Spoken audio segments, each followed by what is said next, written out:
Now let's bring in John Sitilides, a geopolitical strategist with Trilogy Advisors here in Washington. He's a consultant to the U.S. State Department, and John is a popular speaker on YouTube. You can search his TED Talk, American Identity on the Global Stage. John, I appreciate you coming back. Great to be here, Holland. Thank you. React to what Governor Chafee just said. Thoughts? Well, you talked about a number of different issues over here. Do we want to talk a little bit about the Middle East and the United States involvement there? Please do. Well, look, as you correctly noted, President Trump did talk about getting out of what he calls stupid wars or endless wars, or what Congresswoman Tulsi Gabbard calls regime change wars. Unfortunately, the Middle East has a different mindset as to what the U.S. and really the international community, to the degree one exists, can actually do. Let's keep in mind that 3 of the world's most important strategic choke points encircle the Middle East, right? So we have the Persian Gulf with the Straits of Hormuz. We have the Bab al-Mandab between Yemen and Djibouti, where the Chinese now have a brand new military base. And we have the Suez Canal that links up all of the shipping lanes between Asia, the Indian Ocean, and Europe. So much of the world's economy depends on strategic security and stability in that part of the world.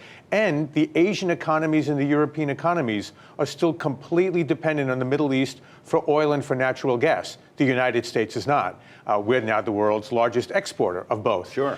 But there's also, look what happened in Europe in 2015 when you had the weaponization of migrants and refugees out of Syria, Iraq, Afghanistan, Sri Lanka, and the like, all streaming into Europe and completely upending EU politics.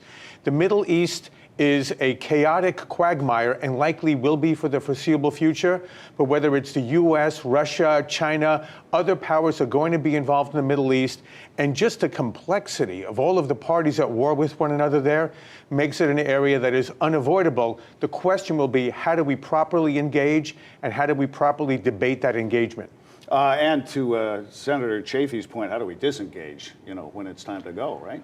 Well, the president is attempting to do so in Syria, and he's battling his own interagency process. So on several occasions, we've seen his public frustration the end of 2018 and just several weeks ago regarding what to do on the Syrian-Turkish border. But at the same time that he was pulling back 50 troops to 100 troops from the border, 1,000 troops went into Saudi Arabia to help bolster that country's defenses against a more aggressive Iranian offensive in the Persian Gulf region and throughout the Middle East against our Sunni Arab allies throughout the area. So it's not zero-sum necessarily. Right. Maybe a little bit of scaling back in one area and bolstering defenses in other parts. Well, while the president took a victory lap, Defense Secretary Mark Esper's take was more cautionary. Let's listen. Despite Baghdadi's death, the security situation in Syria remains complex. Multiple state and non-state actors continue to vie for control of territory and resources within the country. As we have learned from our recent history in the Middle East, it is very easy to get drawn into continued conflict if our objectives are not clear. Acting as a police force out to solve every dispute is not our mission. For all the talk about ISIS dwindling or defeated, terrorism is diabolically resourceful. It takes very few zealots to wreak havoc. How big a threat does ISIS remain? Well, from a territorial standpoint, that threat is greatly diminished because of the air campaign of the U.S. backed by the ground forces of the Syrian Kurds over the last 2.5 years. So territorially, they're largely defeated. But as the governor mentioned before, we're not talking simply about a land army that looks to acquire territory. We're talking about a radical, fanatical Islamist ideology that is being fanned not only throughout the Middle East, but also in areas, Holland, especially in South Asia, and now we see increasingly in the Sahara Desert region of Northern Africa, areas where you have poor governance or a lack of security. And then you've got these types of terrorists, animals, who are willing to commit the worst atrocities with ruthless brutality. But if they bring about order, say as they did in northern Iraq against Iranian-backed Shia militias, the Sunni Arabs who feel threatened by the Shia militias will go to Islamic State for order and for security, even though it comes at an atrocious cost of brutality, the likes we haven't seen in quite some time. Now the fear is that we may see Islamic State metastasizing in Northern Africa, in South Asia, and let's not forget the Taliban using similar methods to fill that vacuum of poor governance and lack of security with a radical Islamist ideology in Afghanistan. The president of Iraq told Axios that the staying power of the United States is being questioned in a very, very serious way, and the allies of the United States are worried about the dependability of the United States. Is President Trump's unpredictability tactically useful to keep our adversaries guessing, or does his mercurial manner send the wrong people a dangerous message? I think it really depends on the particular region or functional objective that we're trying to achieve.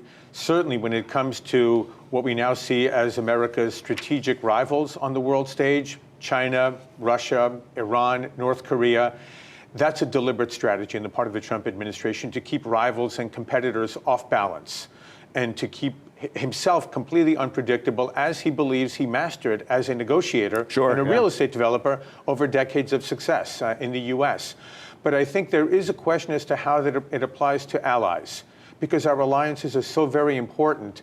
We have allies that need to have a steadier hand, a steadier ship out of Washington, D.C. And whether it's our traditional NATO allies or whether it's allies in the Middle East, I think they're very nervous about what they see as not just mercurial, but potentially abrupt turns of fate. But for instance, again, in the Middle East, I think the president's made very clear, and the voters brought him into office, saying we need for our regional partners to share the burden more effectively. It can't all be on the United States all the time. And if our Middle Eastern partners want greater stability in that part of the world, they need to step up to the plate.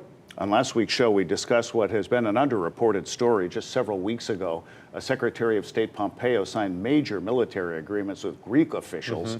Deal points include U.S. military technology, Air Force and Navy presence on Crete and the Aegean, establishment of U.S. military facilities there, and augmented drone and tanker fleets. When you were here in May, all eyes were on the Gulf as the USA and Iran seemed on the brink. I need a real quick answer. Is the Mediterranean a looming hotspot? It is a hotspot already, and the Sixth Fleet is coming back. Greece is the only NATO ally that is both in the NATO alliance and in the European Union located in the Eastern Mediterranean. This arc of crisis from the Black Sea through the Middle East of Northern Africa, Greece is our most dependable, reliable strategic ally. We're going to ramp up our defense cooperation, and I think you'll see a lot more good things coming out of that relationship. John Sitilides, thank you again for your context and perspective on this important story, and thank you for watching The Big Picture. I'm Holland Cook in Washington. Back next week. Meantime, question more.